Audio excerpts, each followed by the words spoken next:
do I get Corey in the middle? Drag him. Yeah? Drag him. Drag I don't him. use There we that. go. I don't use. Oh, look. So- Oh, great. I'm the center of attention. How about that? You are the center of attention. So today what we're going to do things a little differently than we normally do with our live streams.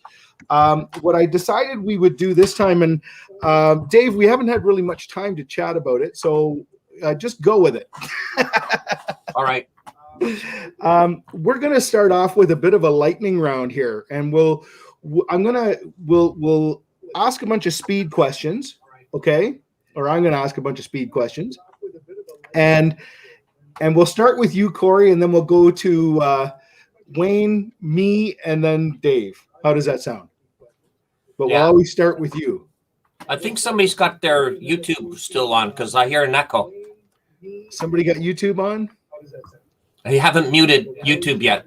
I think somebody's got their YouTube still on because I hear an echo. I have it on my phone, but the volume's all the way down. YouTube. Yeah. Yet. It's not me because I don't think I have anything but this open. I haven't got YouTube open. Who has YouTube open? It's not me because Mine's muted. Maybe I'll just. I haven't got YouTube open. somebody does. Who has YouTube open? Not me. Maybe I'll just. All right. Has anybody figured it out? Who's Check got my YouTube channel. open? I closed YouTube, so All right. I don't have. Try a different mic. Has anybody Oh. figured it out?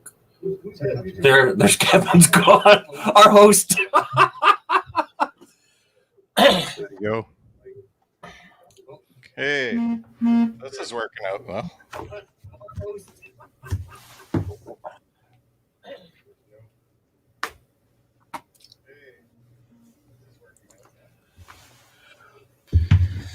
Okay, so I guess we're taking over for Kev till he gets back. I don't know where he went. Technical difficulties again. So, Dave, let's start out with you first while we're waiting. Oh, there he is. I don't know what I did there, but I did something. But I'm here. Okay, so the questions I had, the speed round questions. I will start with favorite color of bike, Corey. Favorite color of bike? Well, that's interesting. I tend to be attracted towards motorcycles that have a really nice red paint job. Okay. I don't know what it is about that. It's kind of funny because I don't have any bikes that are red, but they always tend to get my attention. Now, my last bike that I got rid of, which was the twin cam, the 103 Heritage, had a red and black two-tone paint job, but that was part of the selling point for me because I just like the paint job. But other than that, I like just a generic, like, I don't know, generic type paint job, like black or whatever, because black seems to just go good with anything and it's easy. But I guess black and red's my favorite colors when it comes to that. And now I know that sounds kind of weird because the chopper I painted it myself with rattle can paint, and I wanted it to look kind of realistic, so to speak. And the engine was already black, so I didn't want the motorcycle to be black. So I painted it, brown, kind of like earth colors, so to speak. Like give it kind of the look like it. Like, I don't know how to put it, like kind of cowboyish looking or tramp looking, hence Saddle Tramp, type scenario. Like horse type color or whatever, something you'd see camped out in the woods. So, and it tends to work because it actually brought attention to other parts of the motorcycle when I did that. Because if you have an all black bike, you don't notice anything else but one solid chunk of color, you know what I mean? But when I painted the bike a different color than the motor, then other things started to stand out. You started to see the seat, started to notice the sissy bar, started to notice the front end a little bit more. So it kind of made it flow a little bit. But to answer your color, I think black and red's my typical colors that I like. Okay, how about you, Wayne? Favorite color? Yep. Silver. Silver. Dave? Black cherry. That's what Black cherry.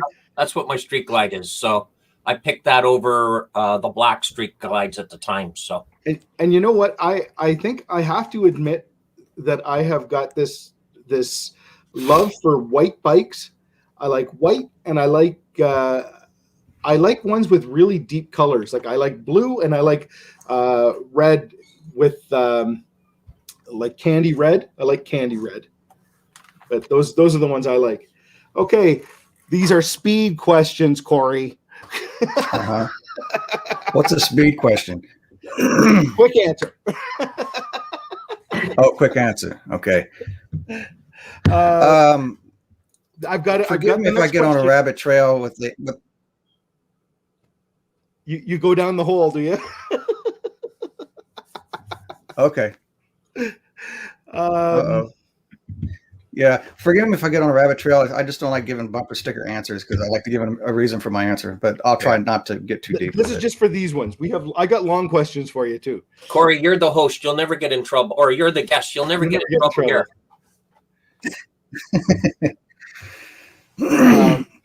So we've got okay. Best video you've made, Corey. What's best video? Well, which one do you like? That's a hard one. I tend to lean towards the videos that I don't know, my older videos actually, because I always like to go and see where I came from as far as my editing goes. Not that I want to pat myself on the back, but I'm always curious to see me now versus me then. As far as my favorite video, I guess it's either my I think it's probably my Crossroads video that I made almost 2 years ago, where Jason and I went and found 3 alleged places for the Crossroads where allegedly Robert Johnson sold his soul to the devil so he can play the guitar and sing. You know, it's just American folklore, basically. Yeah, I've actually got that. I want to talk to you a little bit about that a little later on. Yeah, I guess the reason why I like that video is because I remember that weekend so well. We had such a good time. You know, that weekend brings back memories of that trip. Yeah. So that's probably number one. So that's what comes to my mind first. Perfect. How about you, Dave? What's your favorite video you've made? Well, you know, I have to give you 2 answers. The first one, of course you do. The first one being politically correct. So any video that Lori's in is my most favorite. Oh, absolutely. I get that. Right. You know what? And I would say my second favorite is the ride we did Iron Mountain in South Dakota. Oh, okay, right on. That's a good video. How about you, Dave? Or you, Wayne? My favorite. I'm going to change the question a little bit. I'm going to say my most important. Okay. I did a video talking about older people driving, and it was a result of an incident nearby where a young girl got run over by an older elderly lady that lost control of her vehicle and actually like maimed the child for life, almost killed her. And it gets hardly any views on. It's like the least viewed video of all of my videos, and it's probably the most important one. Yeah. It goes that way sometimes. Yeah, it does. And mine, I tend to like the ones where I'm goofy. I don't think I've ever seen that one. Yeah, I know. All of them. but I think that my favorite video is actually not like that. There's one I did about riding up to my mom and dad's, and it was early morning, and I had picked the right music, and the fog was coming up off of the fields, and it was just, I was in just such a good mood. I think that's probably about my favorite video. It's not definitely my best one as far as views, but it's one that I like the best. So did I ask everybody that one? Yes. Yeah. Okay. So favorite food, Corey? I have 2. Okay. I would have to say number one would be Cajun / Creole food. One of my favorite dishes is red beans and rice with smoked sausage in it, and it's pretty simple. But not everybody's red beans and rice is the same, so it depends on who makes it. So I have to say my wife's red beans and rice with sausage is the best in my book. Good answer. And other than that, Mexican food, stuff like that. Oh, right on. Dave? Barbecue burgers. Oh, right on. I'm a hamburger fiend, so Are you? yeah. Burgers, French fries, burgers, Caesar salad, burgers. Yeah, that's the main ingredient, burgers. Yeah. And how about you, Wayne? Oh, barbecued steak for sure. Is that right? See, I'm a lobster guy. I love lobster. Lobster's awesome. Big lobsters. Not those little things that you call lobsters. All right. Okay. I think I know the answer to this one for you, Corey. Dog or cat? I'm mostly a cat person. Excuse me. Reason is because, and it's I guess it's debatable. I just think cats are more intelligent. Just because they all have their own personalities, different personality. Typically, a dog will look at you. I'm not putting down on dogs. I like dogs too. You lock your dog in the trunk of your car for about 30 minutes, and then you open the trunk up, and he's still looking at you like, Yeah. You do that to your cat, he won't forgive you for about 2 weeks. He remembers that stuff, So, but I just like cats because they got their own personality. To me, it seems like. Okay, dogs Wayne? are just blindly loyal, Yep. Wayne, dog or cat?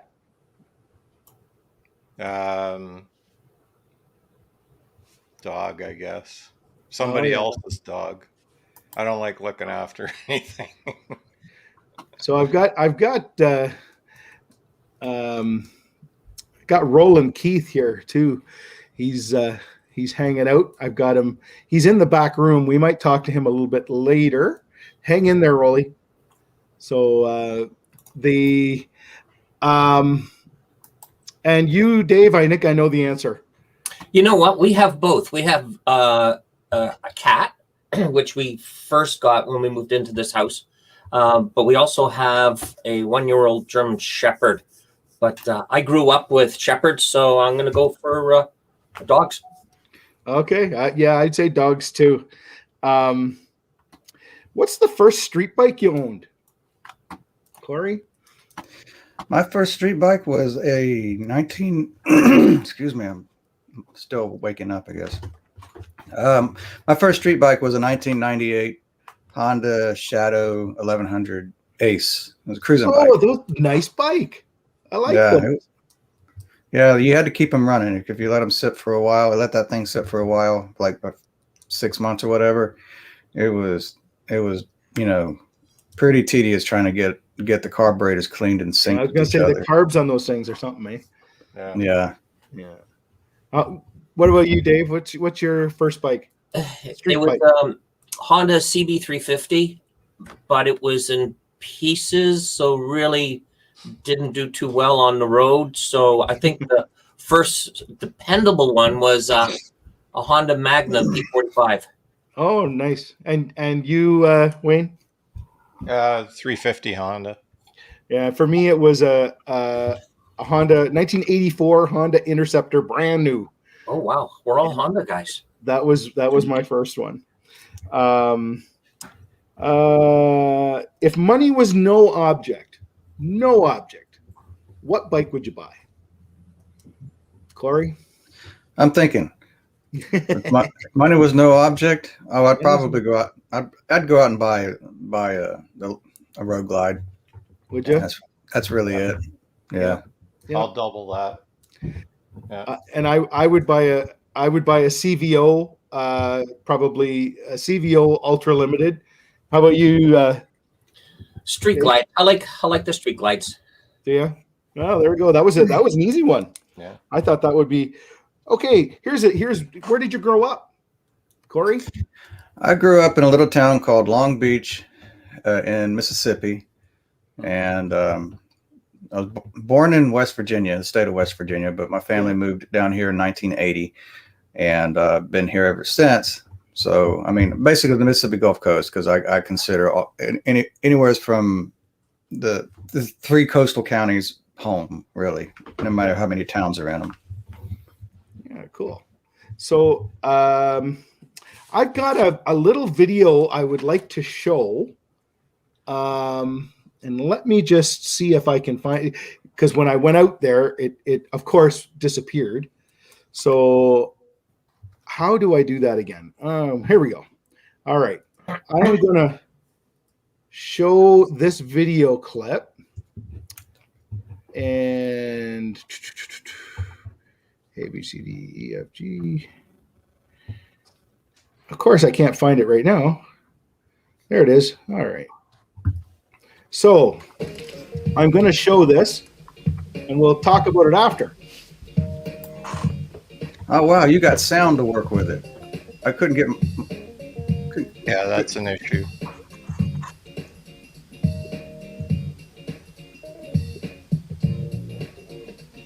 Dig the tune, man. Oh, so this is an older one in '88. Hey, buenos dias, amigos. How are you guys doing today?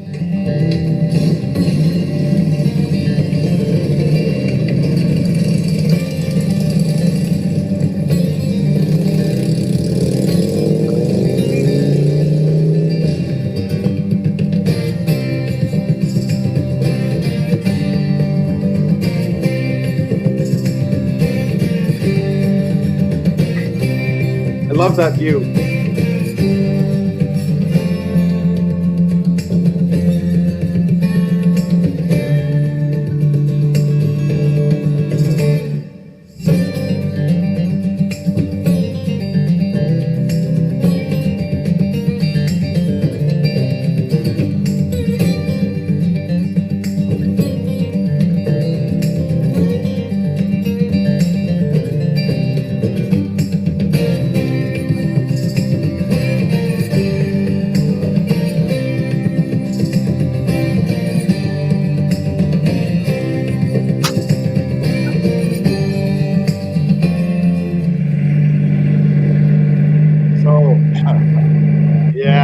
This is the not so nice part. Yeah. I forgot about that. Yeah. That guy broke my water line too when he drove past there. Oh, did he? So, Yeah, here's it what was we're an going to easy talk fix. about. Hey, 6 of you guys watching. So, I'm going to. Here we go. So, I've got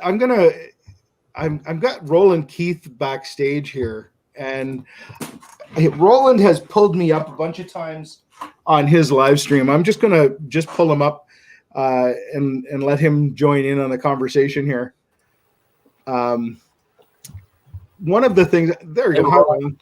Roland's down in if anybody hasn't seen Roland, he's down in Australia. And so we've got a truly international panel here today. Oh, wow. Yeah. So, Roland, have you ever watched any of Saddle Tramp stuff?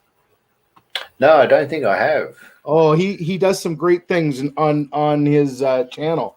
So I've got a few questions here that I wanted to talk to you about Corey. So this one here.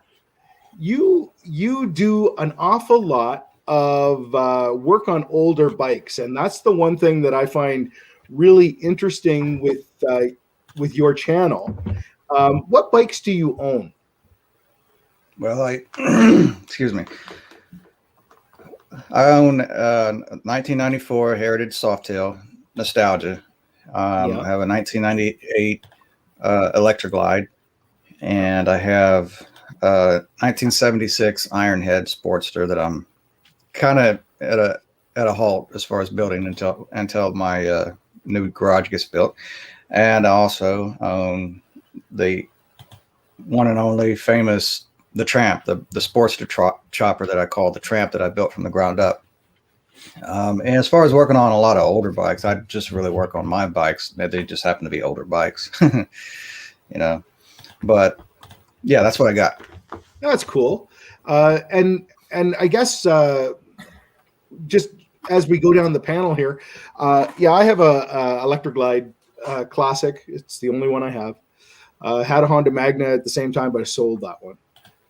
Wayne, what do you have for bikes? Okay, so I've got the 2005 Goldwing 1800, and I've got a 2012 Kawasaki Concord Sport Tour as well. So yeah, and Dave.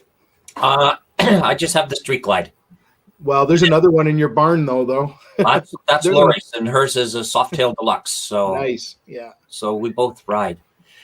And Roland, he's got quite a barn of bikes too. What have you got in there, Roland? I've got a ZX14R and an M109R. Yeah. Yeah, nice. Now, one of the things that I found really interesting when I was watching Corey's channel is I started watching him, and your channel wasn't really big when I started watching you, and then it really blew up. Can you tell us about what really made your channel blow up, Corey? I really wasn't trying to make that happen. It just happened, but it started, as far as really picking up speed, is I guess about almost 2 years ago now.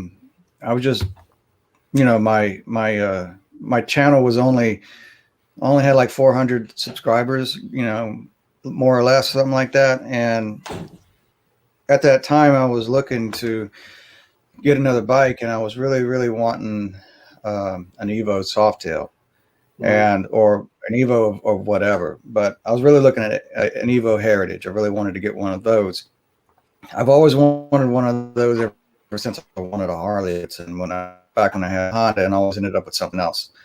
And but before I got the Evo, all I was familiar with was twin cams and Ironhead Sportsters.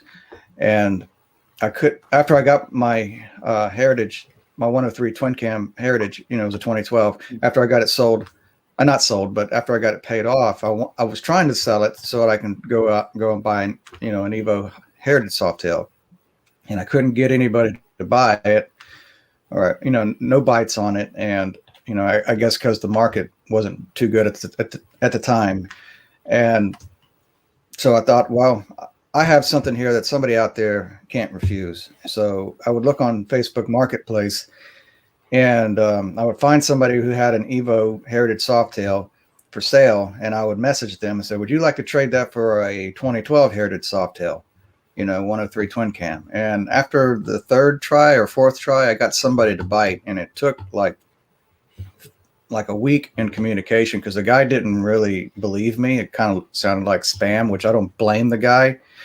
I mean, sounds kind of crazy, because who the heck would do that other than me? Because I don't know. It's all relative, but most people wouldn't do that, I guess. I thought, well, while I'm going to go meet this guy, maybe I'll just make a video about it. So I made a video about me literally swapping a perfectly good Heritage Softail. It's a newer bike, fuel injected, 103 cubic inches, twin cam, for an 80-inch Evo motor, 80-inch Evo Heritage Softail, 1994. At the time, the bike was like 25 years old when I picked it up. So I was really kind of apprehensive of really going through with it, wondering, am I really doing the right thing? And I thought, well, somebody gave me some advice when I was doing this whole thing. So look, the best deal out there is the deal where both parties walk away happy. So anyway, monetarily speaking, this guy was getting the better deal if he ever wanted to flip the bike. Me, I didn't care about the monetary value. There was nothing to me. I wanted an older bike no matter what. So really, you only live once, and you come into this world with nothing, you leave this world with nothing. So the heck with it. So that was my attitude about that. So I made the video about it and put it on the internet. didn't expect anything out of it. Just, wasn't trying to make the channel blow up. Pretty cool that it did, but wasn't trying. So when you went to bed, you had 400, and then I had 400 something subs, and and it took actually a week or two for that video to gain traction, because after like 3 or 4 days, it may have gotten 2,000 views just because of what it was, which I thought, wow, that's quite a bit. Video. Yeah. So, I mean, I've had other videos that had that many views, but usually my views were within less than 1,000. On a video.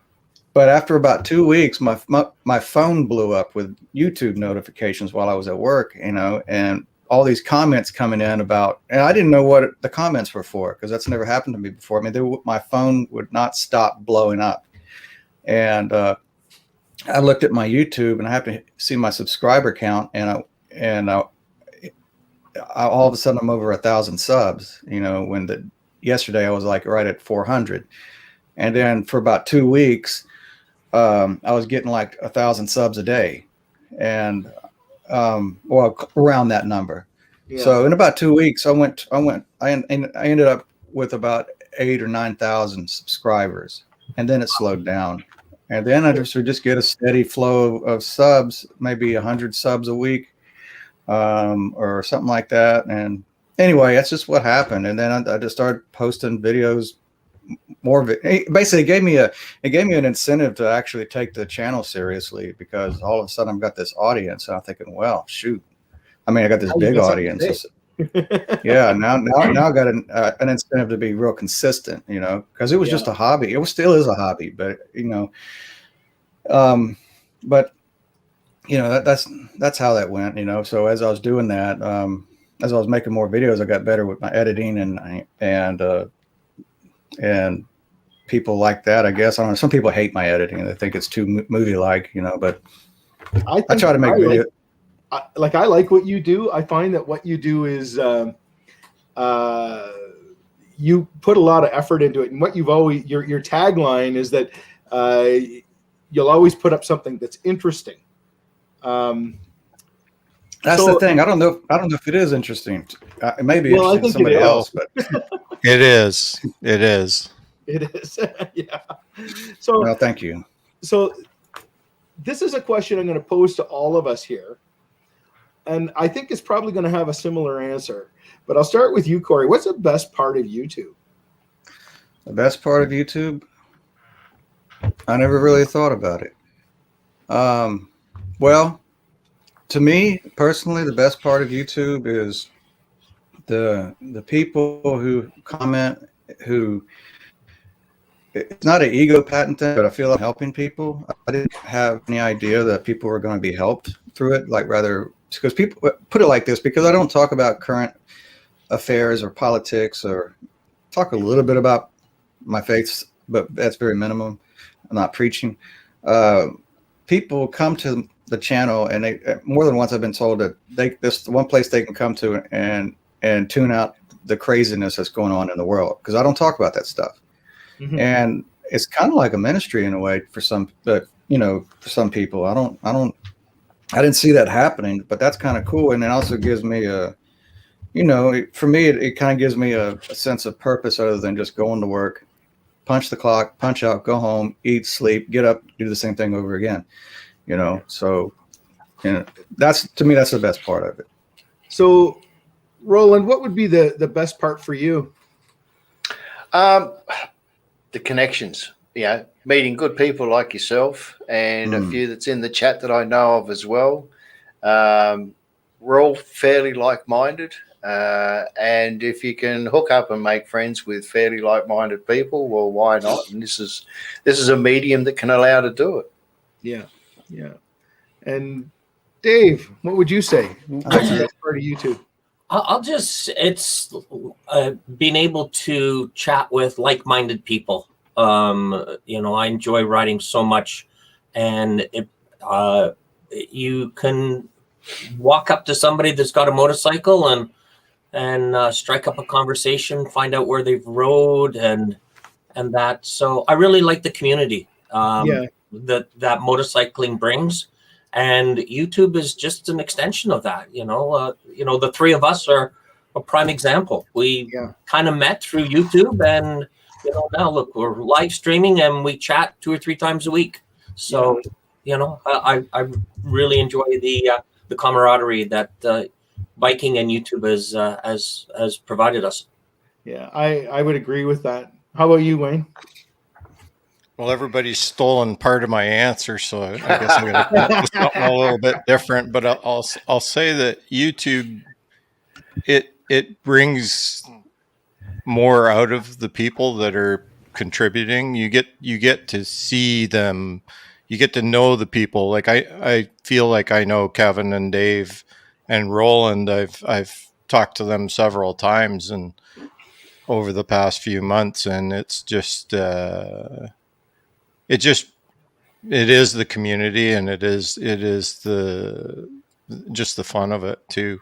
Yeah, you know what, I would agree. I think that for me, YouTube, all of these people in the side here, and there's a bunch in the side chat too. That's the best part of YouTube for me is like Roland and I just recently did a project together where we were working on this silly duck video, and it went around to a bunch of YouTubers, and it was a lot of fun. And the friendship that I have made with Dave and Wayne, I can see that being, these are going to be riding buddies. I'm going to be able to go riding with these guys, and I really have appreciated Corey, Saddle Tramp. He was, in my eyes, he was a pretty big YouTuber, and he took the time to talk to me, and we have sort of struck up a friendship. I talk to him, I'd say, a fairly regularly on Messenger sometimes, and just see how he's doing. I mean, there was I remember I called him shortly after the hurricane and asked him if he was okay. He said, "Yeah, we're fine, but my garage is not." And so I guess with that little segue, yeah. All right, Corey, tell us what happened with the garage.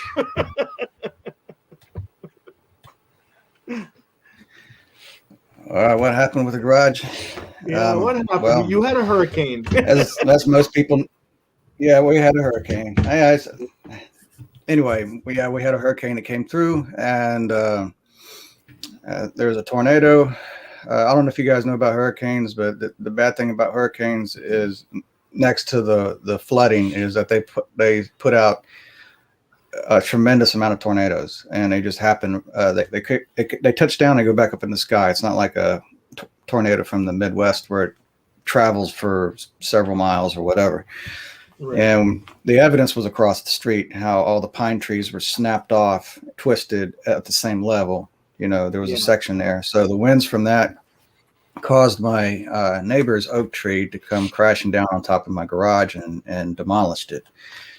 And that's pretty much what happened with it. So being that that was the case,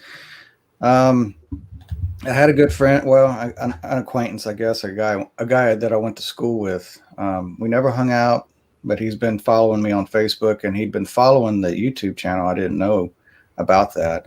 After the garage fell down, because I made a live update about it, I figured, well, YouTube land's got to know about this, because the flavor of the videos are going to change for a while until things get back to normal. So he saw that live feed, and he sent me a message through Messenger, and said that he has the equipment and the ability to get that tree off my garage. Anyway, he said he was really heartbroken to see that, because so he has his own construction company, and they came out with a backhoe and chainsaws and stuff and pulled that tree off of the building. And after that, little by little, me and the missus, one piece at a time, was dismantling the garage. Oh, and by the way, they also were able to get the bikes out of the rubble too.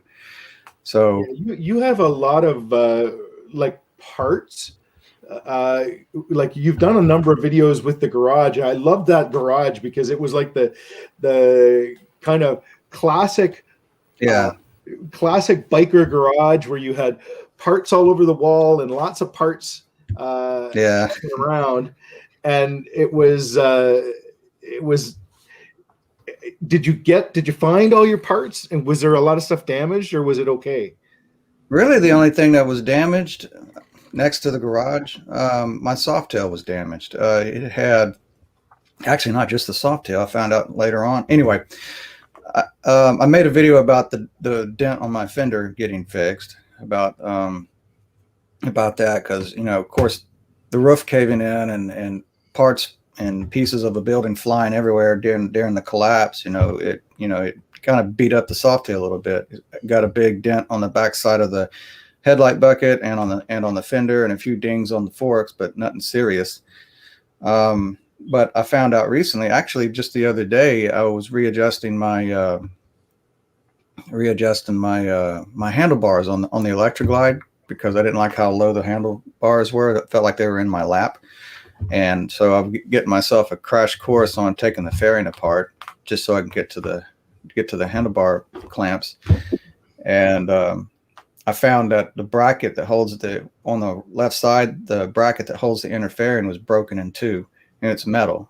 And that happened when the building fell on top of it, because the Electra Glide was actually supporting the weight of the tree that was on top of it. So it's a tough bike.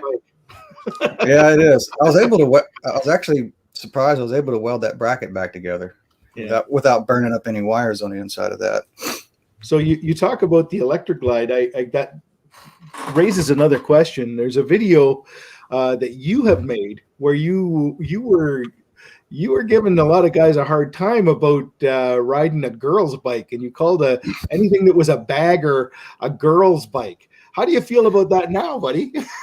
Well, look, I made that statement on a video I made about joining an MC and why I left, and it was just some tongue-in-cheek thing I did. I was trying to be funny, because I'm riding with all these guys, the CMA guys, and they're picking all these back roads to go down, and I'm getting my kidneys beat up on that chopper, because they're picking every rough road possible, not on purpose, because they don't feel it. They're riding baggers.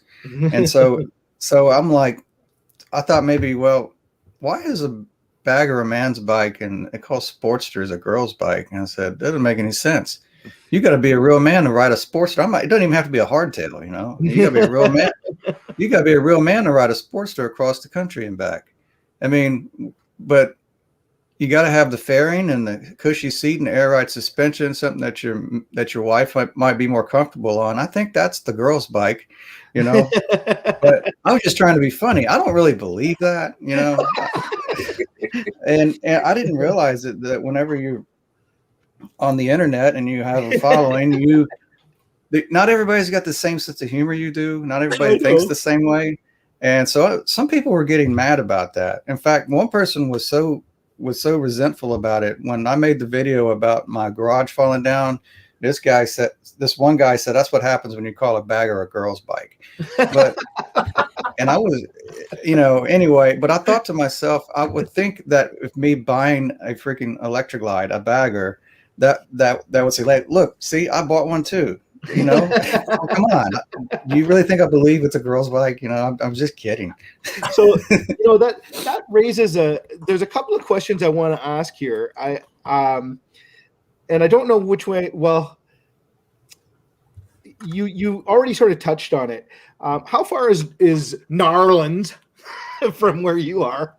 Oh, that's so funny. I've never heard New Orleans being pronounced like that. That must be a Canadian way of saying it. Narlands, that's weird. I want to tell my wife that, because she lived in Louisiana for a long time. I'm trying to be right. Well, some people say New Orleans, some people say New Orleans. The people in New Orleans call it Nolans. Nolans, that's what I was trying to say. Nawlins, Nolans. Yeah, that's what I was trying to say. I've been there. How close is that to you? I'm about 80 miles from New Orleans, and I don't know what that is in kilometers. You guys use kilometers, right? Yeah, that doesn't matter. We know what 80 miles is, but the Okay. I don't know what kilometers is. I'm stupid. well, you might I have to Google it. At some time they might change. But Yeah, really. huh? You don't think so? So, who might change? Canada might change it, or the U.S.? Oh, the U.S. might change it just because it's the same No. measuring system the rest of the world uses. Never happened. Yeah. We'd go back before they'd go to metric. Yeah, I suppose. But the because you did, I really you did talk about it earlier, and what I was going to ask you about was that Crossroads series you did. I really enjoyed that. I found that really well done and really interesting to watch. That's the one thing I really like about your channel is that you are not like a round peg in a round hole. You do all kinds of stuff. I mean, you've gone on rides with Anonymous Biker, who I really enjoy watching as well. Yeah, he's a great guy. Yeah, there's a few. Is there other moto vloggers that are close to you besides him? For the longest time, see, Anonymous Biker, he used to live in New Orleans. He recently moved back home to Pennsylvania. So ever since he moved away, I kind of felt like I was by myself because I don't know anybody else around me that's doing this. But I ran into a guy in Mobile, Alabama, which is about the same distance the other way, you know. And at that Harley shop, and I met another YouTube guy in there, and he recognized me because he watches me, and he told me who he was, and I remembered him from the Five Dirty Bikers Discord group. Right. And he lives relatively close to me. He's pretty much on the Mississippi-Alabama line. So I can't remember what side of the state line he's on, but it's on Highway 98, off of Highway 98 or something like that. I know that means nothing to you guys, but other than that, I don't really know anybody else that's doing it. I mean, there may be somebody else out there that's doing it, but I guess I'm just kind of by myself, so to speak. Yeah. No. No, that's fine. Yeah, I really liked that series. I thought that was really good. I know that I'm going to bring this up because I made fun of you with it. So there was for a while there they were calling you the Mr. Rogers of YouTube. Moto vlogging. What do you think of that nickname? Well, I think it's kind of flattering because the people, when they say it, have told me that, you know, it takes them back to their childhood, and they like that. It kind of speaks to them. It's kind of comforting to them. And you know what was interesting about being called that? Before I ever read a comment about that, I was talking to somebody here locally about why I'm doing the videos the way I'm doing, like in the garage or something. And I'm trying to make it like whoever's watching, like they're actually there hanging out in the garage with me. Mm-hmm. And because that's basically, I try to make a video I would want to watch. You know, it sounds kind of selfish, but apparently it works for other people. And I coined the phrase, you know, kind of like Mr. Rogers in a way. And I wasn't even trying to get that title. I just kind of said it offhand before I ever heard anybody say that. And all of a sudden, people started calling me Mr. Rogers, and I didn't know why, you know, because I remembered Mr. Rogers from when I was a little kid, and I never found him interesting. I didn't want to watch that. I wanted to watch G.I. Joe or something like that, you know. And so I went back and YouTube a Mr. Rogers episode to see why people keep really saying that. And I said, look at the B-roll, you know, before he comes in the door, like you're already in there. Oh, shoot. I do stuff like that. There you go. Yeah. And not only Mr. Rogers, people have called me the Bob Ross of motorcycles also. And okay, but I've heard the Mr. Rogers bit more than the Bob Ross, and I don't really think I'm Bob Ross. Bob Ross, I don't know. So here's a question I'm going to pose to the whole panel again. I'm going to start with you. Is what are you working on now? As far as videos? Yeah. I have one video I want to get edited and uploaded before next weekend because I'm going to be going out of town, and it's about the the camp out the missus and I are going to try and do, or going to do, and give details about, the campsite, the location, the campground, not campsite, campground, what's available and all that kind of stuff. So I got to get that edited and uploaded because next weekend I'm leaving Thursday to go to Tampa, Florida, for the Forgotten Angels benefit that Shade Tree Surgeon has been plugging. Can you tell us about that? Well, what I'm going to do is I'm going to do a live feed tonight talking about that. But I'll tell you guys, Sure. Do you know anything about that? You guys follow Shade Tree Surgeon or Weems Motor Co. or anything like that? Wayne was talking about that earlier. Yeah. Well, here's something interesting. So tell us about it. What is it? Well, I'm trying to think of how to say it in a short story, but I'll try to say it as fast as I can. I was watching Shade Tree one day, and he was on his way over to a guy's house named Jared Weems, because he contacted Jared Weems through some kind of app because he wanted to do a video about this chopper that Jared is building. And Jared Weems is a guy who is very interested in building old Triumph motorcycles, antique stuff like that.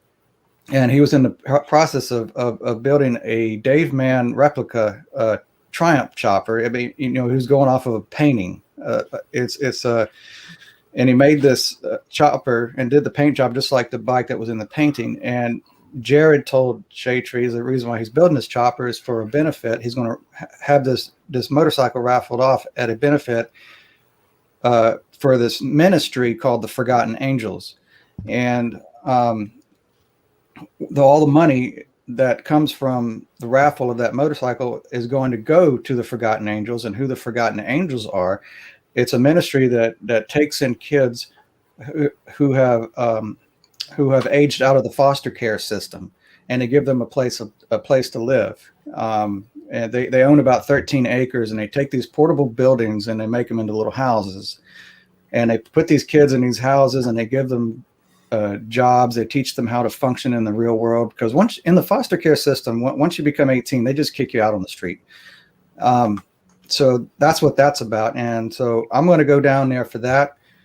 I plan to leave on Thursday morning and hope to get there Thursday evening, because it's a 600-mile ride. Wow. So yeah, so it's going to be quite a haul. But I'm going to be. What are you taking down? Which bike are you going to ride? Oh, I'm going to ride the hardtail chopper. No, I'm just kidding. I'm going to ride. I'm going to ride the electric glide. Okay. I would like to ride the softail actually, but as far as making, crunching the miles and the amount of time, the electric glide is the most practical one to do it with, because not saying I can't do it with the softail, but I would be less tired on the electric glide, because the vibration really does it really, it kind of makes you a little more fatigued at the end of the day when you do a 600-mile run. So plus the wind is different too on that bike too. Mm-hmm. So to go down the I could step in, Kev. Sure. I just want to say that is a great thing that all of you are doing for that. I contribute up here to the exact same type of thing, where they look after the kids that have moved out of the foster system, and they'll have like Christmas dinners for them with gifts and everything, just like they had their own family that they don't have anymore, and they're left alone. And so I try to give every year for that, and I just wanted to thank you for doing that too. So Wayne, well, I got you on the you're in the big picture here. What are you working on right now?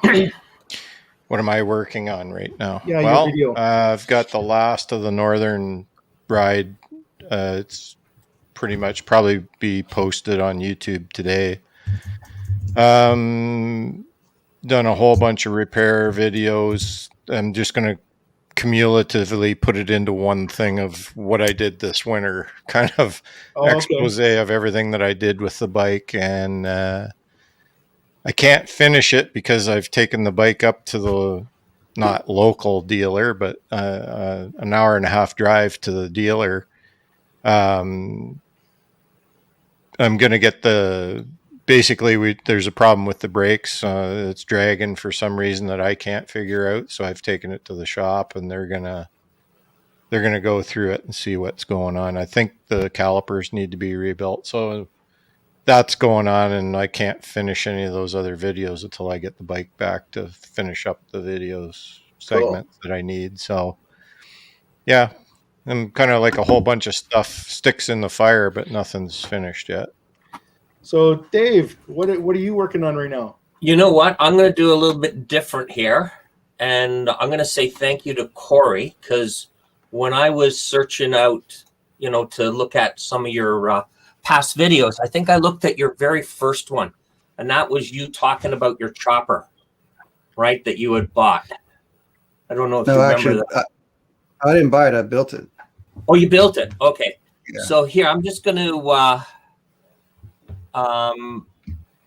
see if I can do this. And can you see that, guys? The picture? Cav, you might have to share it. I don't see anything. Yeah, me either. Yeah. Let's see if I'm doing this.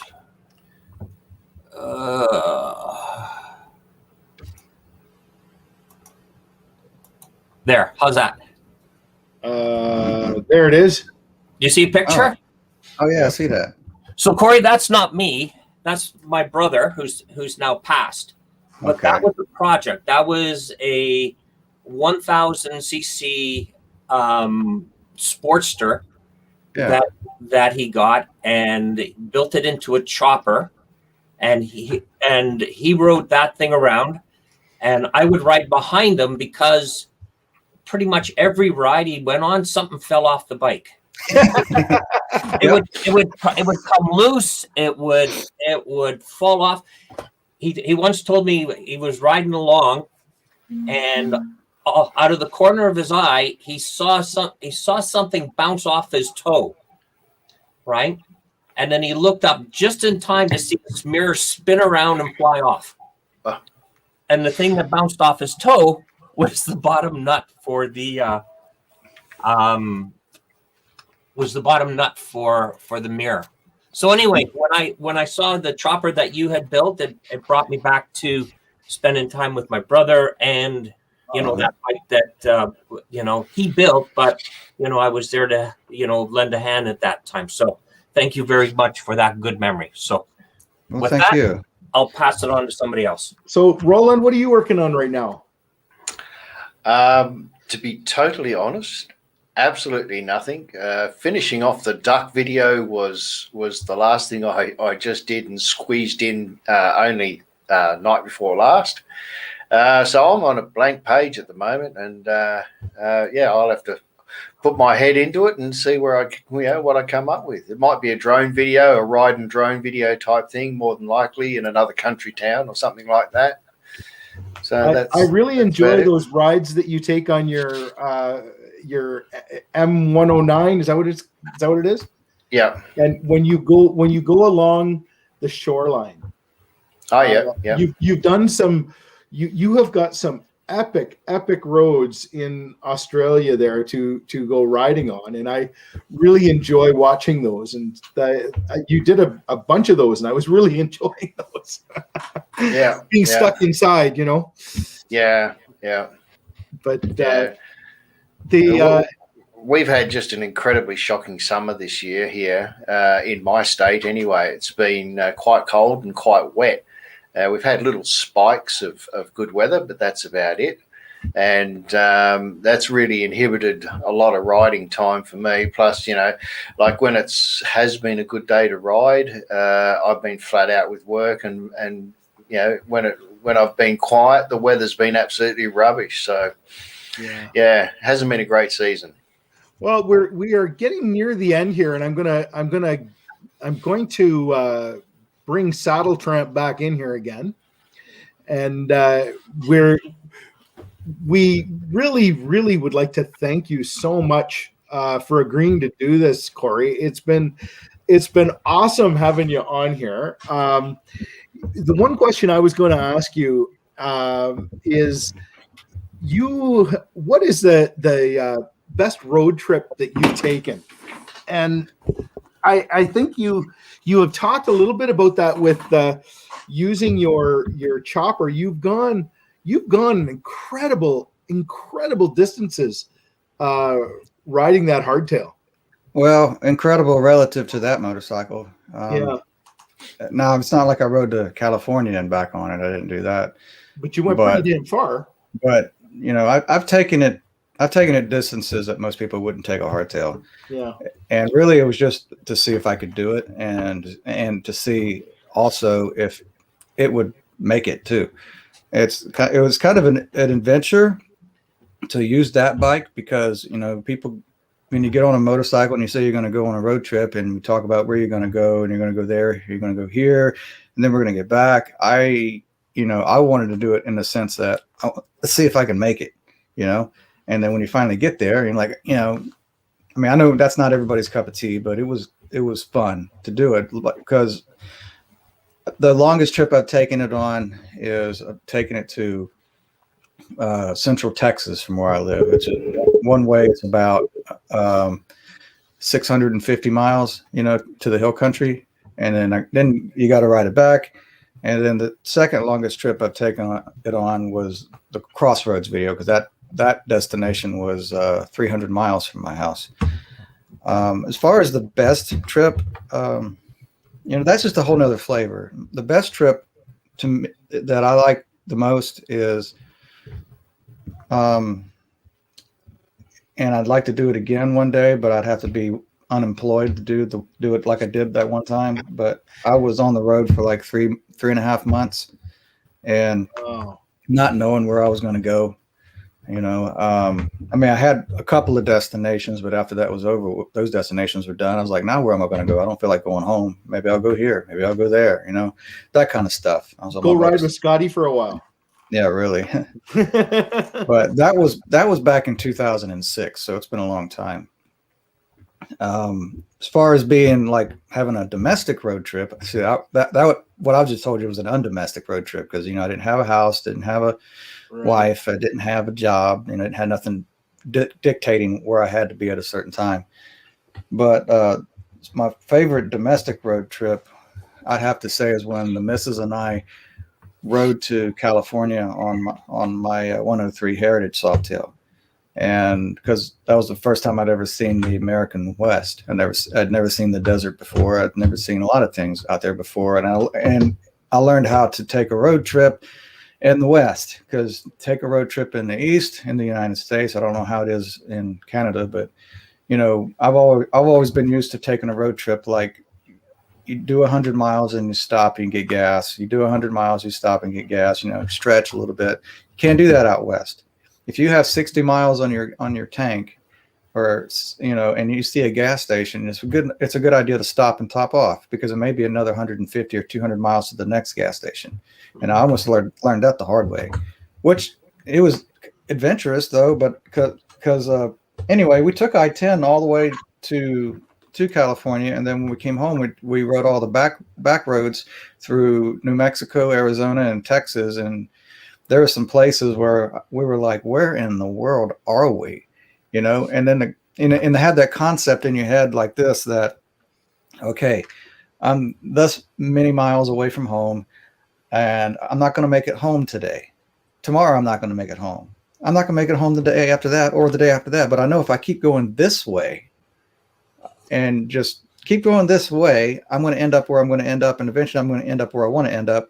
But let's just, because you have, like, I put it like this, when you're on the interstates, it's like rush, and you always have mile markers. You always have an estimation of time and distance, and you know where you're going to, no. On the back roads, you don't know where that, you know, you don't know where you're going to end up at or when, because out West, towns are so far from each other. In fact, when we were coming upon Roswell, New Mexico, I was coming over a hill and I saw Roswell. I said, cool, that's our destination for the night. But I looked at that town for about 20 miles, you know, or 20 minutes, because you can see stuff way off in the distance, you know. It's stuff I'm not used to, because where I live, there's a lot of trees. You got, you know, the sky is not as big.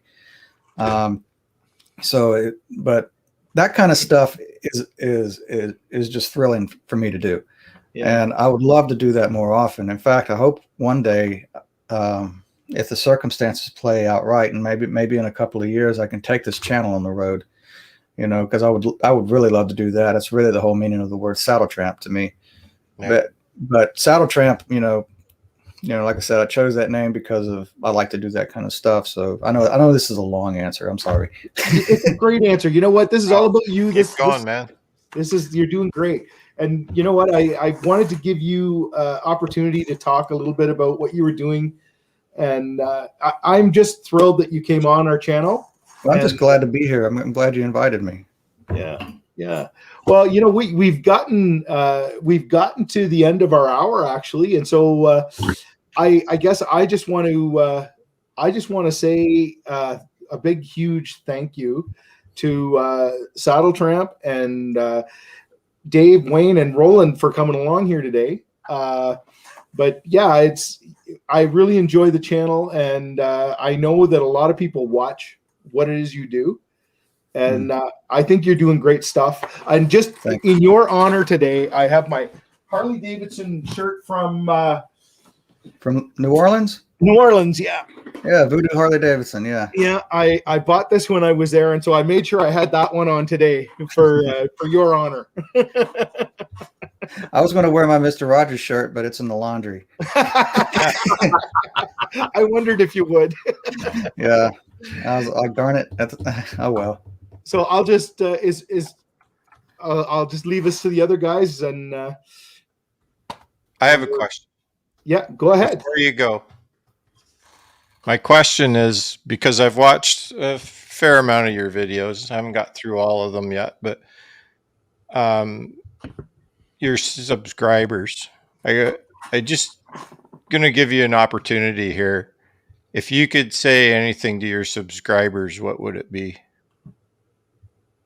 Well, it's kind of like this thing I always say at the end, be good to yourselves, and I really don't know what else to say. I mean, other than, when things, I guess, I don't know. I'll be real. When things are looking bad in this big bad world and stuff like that, know that there is a God out there who's you're made in His image, and He loves you, and always trust in Him.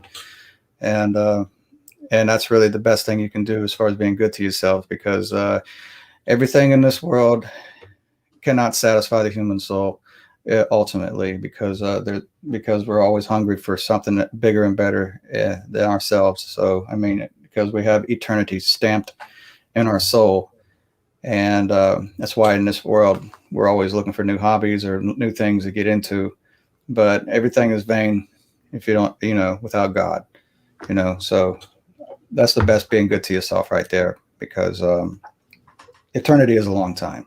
Yeah, well said. Mm-hmm. All right.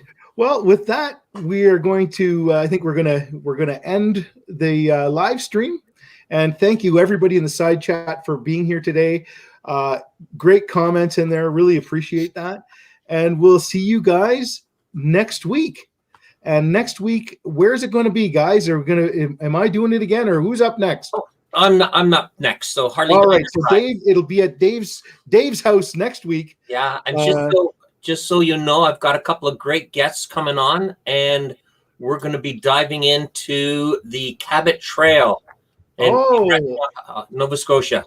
Awesome. So join us next week. We're going to be talking about the Cabot Trail, and thank you everybody for coming along today. All right. Take care, everyone. Thanks, everybody. Thanks, Corey. Guys. Thanks. Yep. All right. So we are